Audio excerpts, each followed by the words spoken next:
പ്രിയപ്പെട്ടവരെ, പാഠം 1 പുതുയുഗ വിദ്യാലയം എന്ന ടാഗ് ലൈനോട് കൂടി വീണ്ടും ഒരു അധ്യയന വർഷം കടന്നു വരികയാണ്. വിദ്യാലയ മുറ്റങ്ങളിൽ ചിരിയും കളിയും വർത്തമാനങ്ങളും നിറയുന്ന സുന്ദരമായ നിമിഷം.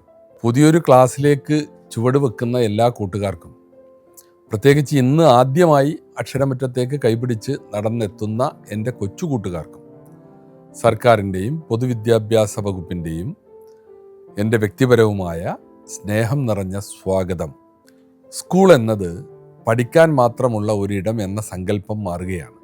നിങ്ങളുടെ സ്വപ്നങ്ങൾക്ക് ചിറക് നൽകാനുള്ള ഇടമാണ്.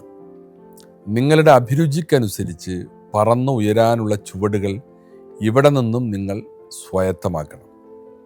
സ്കൂളിലേക്ക് വരുന്നത് ആനന്ദിക്കാൻ കൂടിയാണ്.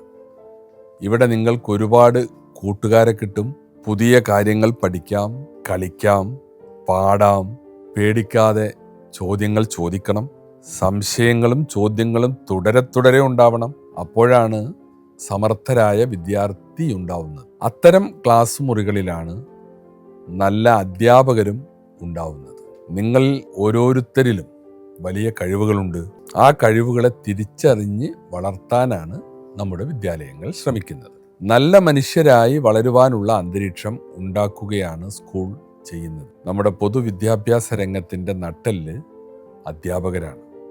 കേവലം പാഠഭാഗങ്ങൾ തീർക്കുന്നതിനപ്പുറം ഓരോ കുട്ടിയുടെയും ഉള്ളിലെ പ്രതിഭയെ തൊട്ടുണർത്താൻ നിങ്ങൾക്ക് സാധിക്കണം. അവരുടെ സങ്കടങ്ങളെ തിരിച്ചറിയണം. അവർക്ക് പരിഹാരമായി ഒപ്പമുണ്ടാവണം.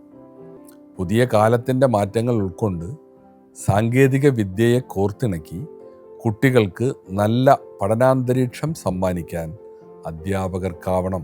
വിദ്യാലയങ്ങളിൽ എത്തുന്ന ഓരോ കുട്ടിയും സുരക്ഷിതരാണെന്ന് ഉറപ്പാക്കാനും അവരുടെ മാനസിക സന്തോഷം നിലനിർത്താനും അധ്യാപകർ എപ്പോഴും കാവലാളായി ഉണ്ടാകണം. രക്ഷിതാക്കളുടെ ഏറ്റവും വലിയ സമ്പാദ്യമായ മക്കളെയാണ് നമ്മളെ വിശ്വസിച്ച് ഏൽപ്പിക്കുന്നത്. ആ വിശ്വാസം കാത്തുസൂക്ഷിക്കാൻ ഈ സർക്കാരും പൊതുവിദ്യാഭ്യാസ വകുപ്പും പ്രതിജ്ഞാബദ്ധമാണ്. കുട്ടികളെ മറ്റുള്ളവരുമായി താരതമ്യം ചെയ്ത് അവരുടെ ആത്മവിശ്വാസം കെടുത്തരുത്. അവർക്ക് മികച്ച പിന്തുണ നൽകി അധ്യാപകരോടൊപ്പം ചേർന്നു നിൽക്കാൻ രക്ഷിതാക്കൾക്ക് സാധിക്കണം. വീടും വിദ്യാലയവും സമൂഹവും ഒന്നിച്ച് നിന്നാൽ മാത്രമേ നമ്മുടെ കുട്ടികളുടെ ഭാവി സുരക്ഷിതമാക്കാൻ കഴിയൂ. കേരളത്തിൻ്റെ പൊതുവിദ്യാഭ്യാസ മേഖല ലോകത്തിന് മാതൃകയാക്കി നമുക്ക് മാറ്റണം. അത്യാധുനിക സൗകര്യം